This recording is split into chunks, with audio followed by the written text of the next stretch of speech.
What's up, everyone? Mr. NoobTube Gamer. Today we're playing Halo Infinite on the 1-year anniversary of the game's release, November 15th, 2021. I remember the hype for this game was so insane that they actually released the game a few weeks early. They planned on releasing the full game in December with the campaign and the multiplayer, all that, but they actually released the multiplayer a few weeks earlier than they planned, and then they released the campaign in December.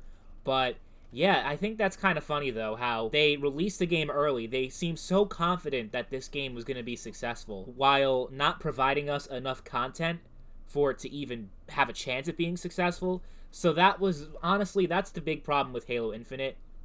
No one's complaining about the gameplay. No one's ever complained about any of that. It's fundamentally a good game at its core. Very fun game. The gameplay is great. It's probably one of the greatest Halo games ever made when you're just talking about the gameplay and the foundation that they built with Halo Infinite.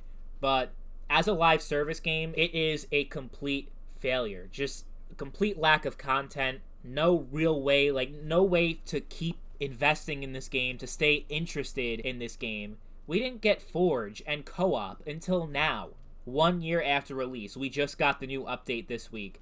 And they didn't give us these core, basic, fundamental features of Halo, is having co-op campaign and Forge. Those are just, the things that you think of. The first thing you think of when it comes to Halo, when it comes to the Halo experience. Those two things come in mind instantly.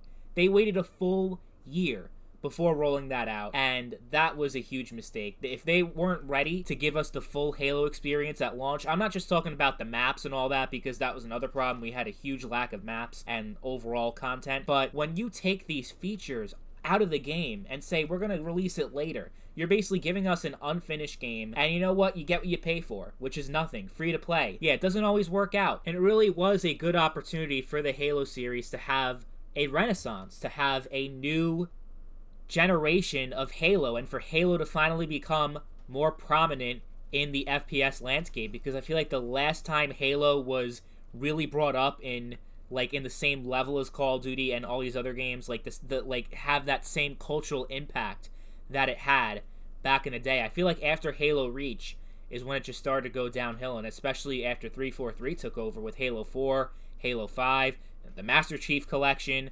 It was just a disaster. The past decade of Halo has been an unmitigated disaster. And you would think with a decade of failure that they would learn something from that.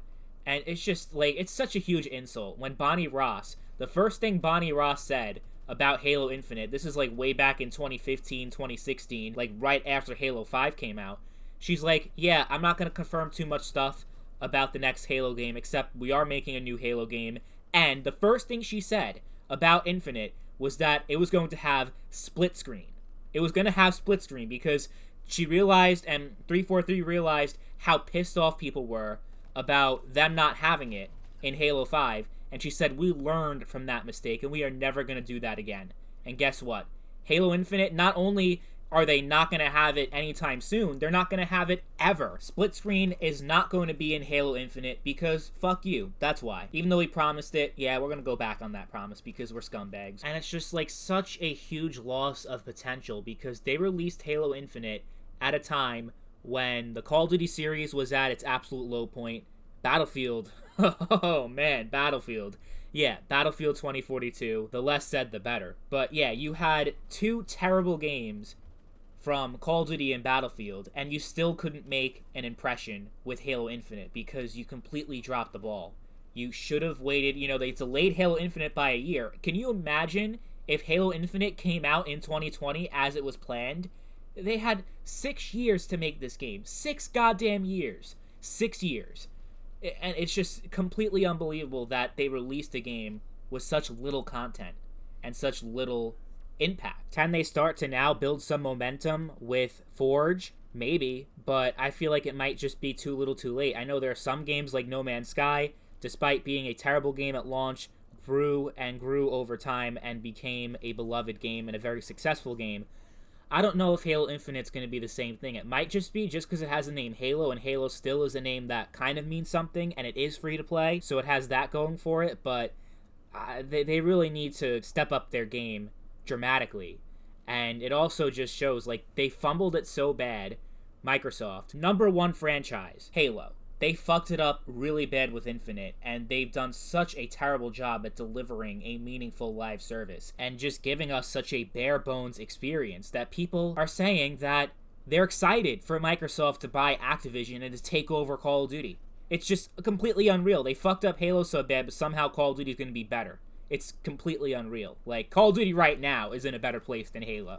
So I don't think Microsoft taking over is going to do any favors for the Call of Duty series. Definitely not. Especially if it's on EBT Game Pass. That's not going to work out so well. Because you see how it's worked for Halo. Game Pass and free-to-play almost every single time leads to a lower quality game. They have to cut a lot more corners because they have to rely more on the live service model and just of people paying their subscriptions or whatever it may be, instead of people paying for the game itself. And they, as a result, they have to cut a lot of corners and deliver the most bare bones experience, hoping that people buy all the microtransactions, hoping that people buy their Game Pass, instead of actually giving a very good game. But it's not sustainable. This whole live service, every game being a live service, is not a sustainable model for every single game. Because every game right now is a live service, whether it's free to play, whether it's $60, $70 or whatever. But definitely when it's free to play, and when it's on day one on a subscription service, you can notice the problem a lot more.